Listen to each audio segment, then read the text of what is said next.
يوعدونه.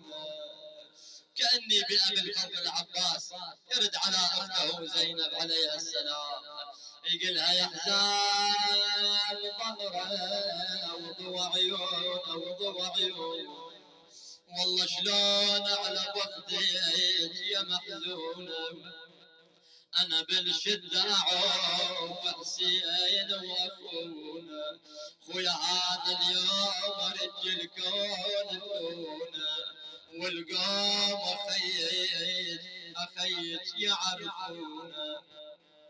عظم الله أجورنا وأجوركم، يقول المؤرخون. ولما رأى العباس كثرة القتلى من أهل بيته قال لإخوته من أبيه وأمه وهم عبد الله وجعفر وعثمان: تقدموا حتى أراكم قد نصحتم لله ولرسوله، تقدموا بنفسي أنتم فحاموا عن سيدكم حتى تقتتلوا دونه.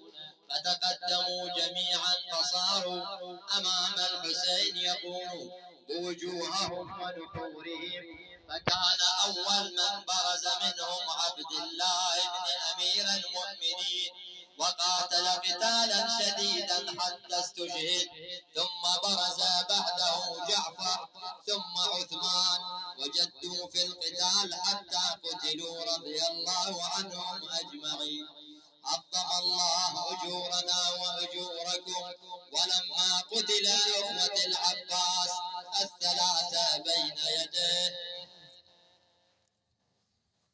فجاء إلى أبيه الحسين عليه السلام يستأذنه في القتال ويطلب الرخصة منه، فما كان جواب الحسين عليه السلام إلا إنه قال: يا أخي كنت العلامة من عسكري ومجمع عددنا، فإذا أنت غدوت يؤول جمعنا إلى الشتات وعمارتنا تتبعث إلى الخراب، وإذا مضيت تفرق عسكري. فقال له العباس عليه السلام: فداك روح أخيك يا سيدي، قد ضاق صدري وسلمت من الحياة الدنيا، وأريد أن أطلب ثأري من هؤلاء المنافقين.